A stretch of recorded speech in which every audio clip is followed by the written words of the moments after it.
নমস্কার, শুভ সকাল বন্ধুরা। তো তোমরা কেমন আছো? আশা করি সবাই ভালো আছো। আর তোমাদের আশীর্বাদ ও ভালোবাসায় আমিও খুব ভালো আছি। সকাল সকাল উঠে আমি ঝাড়ু দেওয়া কাজ শুরু করে দিয়েছি। আর মোটামুটি আমার ঝাড়ু দেওয়া অর্ধেকটা হয়ে গেছে। তো তোমাদের দাদাভাই তখন উঠে বলছে, কেন ভিডিও করছো না? তো তখন আমি বললাম, থাক, আর আজকে আর করবো না। তো পরে আবার তোমাদের দাদাভাই আবার আমাকে এই ভিডিওটা করে দিল। তো কেমন হয়েছে সেটা তোমরা নিশ্চয়ই কিন্তু জানাবে আমাকে, দিচ্ছি তোমাদের দাদাভাই কেমন ভিডিও করে দিল আমাকে। তারপর আমি চলে এলাম এঁঠো বাসন মাজতে। তো এঁঠো বাসন মানে তো জানোই, রাতের বাসন। আর তোমরা হয়তো ভাববে, দিদিভাই কেন রোজ দিন শুধু ঝাড়ু দেওয়া বাসন মাজা সব দেখাচ্ছে। তো দেখো বন্ধুরা, এটা আমার রোজ দিনের কাজ, এসবই তো আমি দেখাবো না বলো। আর সকালে ঘুম থেকে উঠে এসব কাজই আগে করতে লাগে, ঝাড়ু দেওয়া, বাসন মাজা। সংসারের সব কাজ একা হাতে আমাকে সামলাতেই হয়। আমার তো শাশুড়ি নেই। কষ্ট হলেও আমি আমার কাজ নিজেই করি, কারণ কারোর জন্য রাখি না। রেখে কি হবে বলো? তো আমার কাজ তো আমাকেই করতে লাগবে না বলো?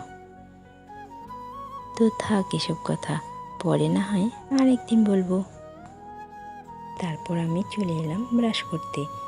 তো ব্রাশ করতে করতে আমি তোমাদেরকে বাইরের ভিউটা একটু দেখিয়ে দিই। তো চলো। দেখো বন্ধুরা, আকাশের মতিগতি কিন্তু খুব একটা ভালো না। বৃষ্টি আসবে আসবে মনে হচ্ছে। তো জানি না, বৃষ্টি আসতেও পারে হয়তো। তারপর আমি চলে এলাম রান্নাঘরে। তো গ্যাসটা একটু পরিষ্কার করে নেব, এটা আমার রোজ দিনের কাজ। তো তোমরা হয়তো ভাবছো, দিদিভাই গ্যাসে কেন রান্না করে না? তো দেখো বন্ধুরা, আমি কিন্তু উনুনে রান্না করতে খুব ভালোবাসি। তো তারপর আমি গ্যাসে একটু আমার মেয়ের জন্য দুধ গরম করে নিলাম, গরম জল গরম করে নিলাম। মেয়ের খাবার রেডি, এখন মেয়েকে আমি খাওয়াবো। তারপর বৃষ্টি চলে এলো। তা আকাশ খুব একটা ভালো নেই। এবার মেয়েকে খাওয়াতে শুরু করলাম।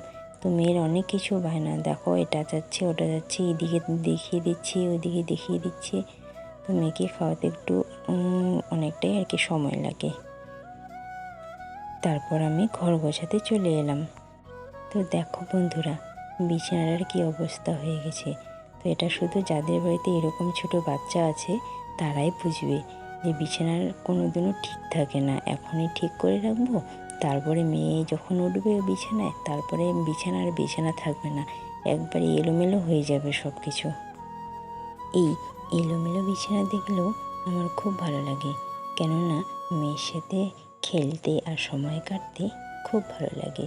মনের মধ্যে একটা খুব আনন্দ লাগে, কারণ আমার মেয়ে আমার কাছে সব কিছু, আমার জীবন যাকে বলে।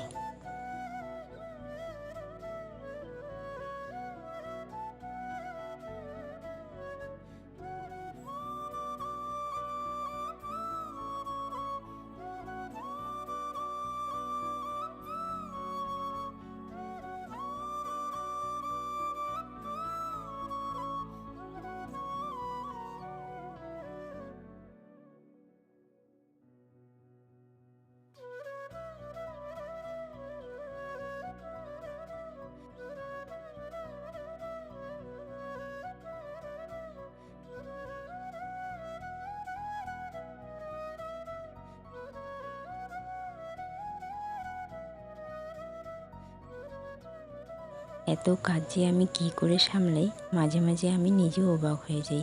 একটা সংসারে কত কাজ থাকে বলো, তার মধ্যে আমার হেল্প করার মতো কেউ নেই। মেয়েবেলায় কোনো কাজ করিনি, আর বিয়ের পর সব কাজ একা হাতে সামলাতে হচ্ছে। তো আমার সেই জন্য নিজে নিজে খুবই অবাক লাগে যে এত কাজ কী করে সামলাই আমি। কাজ সেরে চলে এলাম আমি চা খেতে। তোমাদের দাদাভাই আর বাবা ওরা আগে খেয়ে নিয়েছে। আমার মেয়েকে খাওয়াতে একটু লেট হলো বলে আমি পরে খাচ্ছি। তো এবার আমি চলে আসবো রান্না বসাতে।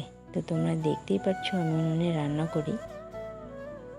তো রান্নাটা চাপিয়ে দিলাম। তারপর রান্না চাপানোর পর এদিকে আমি চলে আসলাম ঠাকুর মুছতে। তুলসী মন্দিরে আমি তো রোজ দিন জল দিই, তো সেটাই আর কি করছি।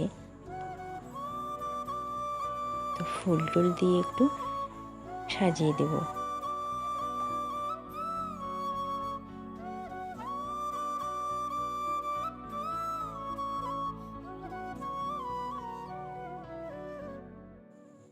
আমার রান্না করতে একটু দেরি হয়েছিল বলে তোমাদের দাদাভাইকে 2টো রুটি বানিয়ে দিলাম, খিদে পেয়েছে জন্য।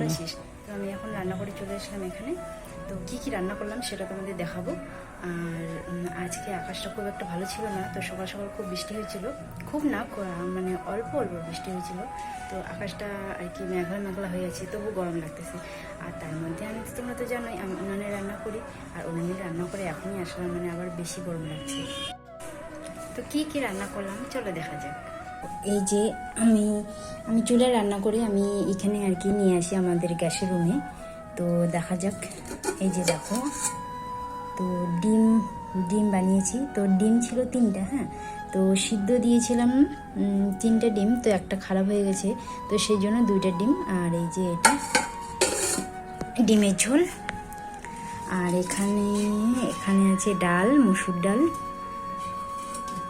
আর এখানে আছে বেগুন ভাজা। তো বেগুন ভাজাটা দেখছো কেমন হয়ে গেছে, তো জানি না কি বলবো, মানে বেগুনের মধ্যে যে এত বীজ ছিল কি, আর সেই জন্য হয়তো এরকম হয়েছে। তোমাদের তো দেখিয়ে দিলাম আমি কি কি রান্না করেছি। তো এখন আমি আমার মেয়েকে স্নান করাবো। তো মেয়ে গেছে ঘুরতে বাবার সাথে আর কি, বাবা নিয়ে গেছে রাস্তার ওইদিকে। তো মেয়ে রাস্তার ওইদিকে ওইখানেই থাকে, বলতে কি বাবা আর কি সবসময় ওইদিকে থাকে, তো সেই জন্য ওইখানে নিয়ে যায় ঘোরাতে। তো এখন মেয়ে আসলে আমি মেয়েকে স্নান করাবো, তারপর মেয়েকে খাওয়ায় দাওয়ায়, তারপর ঘুম পাড়াতে লাগবে, তারপর আমরা খাবো। তার মধ্যে তোমাদের দাদাভাই আর বাবা এখন তো স্নান করে নিই, আগে ওরা আর কি স্নান করে নিক, তারপর আমরা দুপুরের খাওয়া খেয়ে নেব। তো এখন বাজে মনে হয় 1:30। তো 1:30 বাজে। তো আর ফটাফট আর কি দেরি না করে ফটাফট আমি আমার কাছে ছেড়ে নিই, না হলে আবার দেরি হয়ে যাবে অনেক। এই যে তোমাদের দাদাভাই খেতে বসছে, তো এখন তোমার দাদাভাইকে খেতে দেবো। তো চলো নিয়ে আসি দাদাভাইয়ের থালাটা। তো থালাটা আমি আগে বেড়ে রেখেছি, এই যে। তো চলো দিয়ে আসি। তো জানি না কেমন হয়েছে কিনা। এই যে, তো খেয়ে এখন বলবে কেমন হয়েছে রান্নাটা আমার। এই যে এই জিনিসটা হচ্ছে না তোমার দাদাভাইয়ের খুব ফেভারিট। ও বলে কি যে আমার যদি সবজিও না হয় তো এটা দিয়ে অনেকে ও এক থালা ভাত খেয়ে নেবে। তো খেয়ে বলো এখন কেমন হয়েছে। সুপার। তো ঠিক আছে, তোমাদের দাদাভাই খেতে থাকো। আর যে বাবা এখনো স্নান করেনি, স্নান করতেছে, তো বাবাকে দিয়ে তারপর আমিও খেয়ে নেব। তো ঠিক আছে, বাই বাই।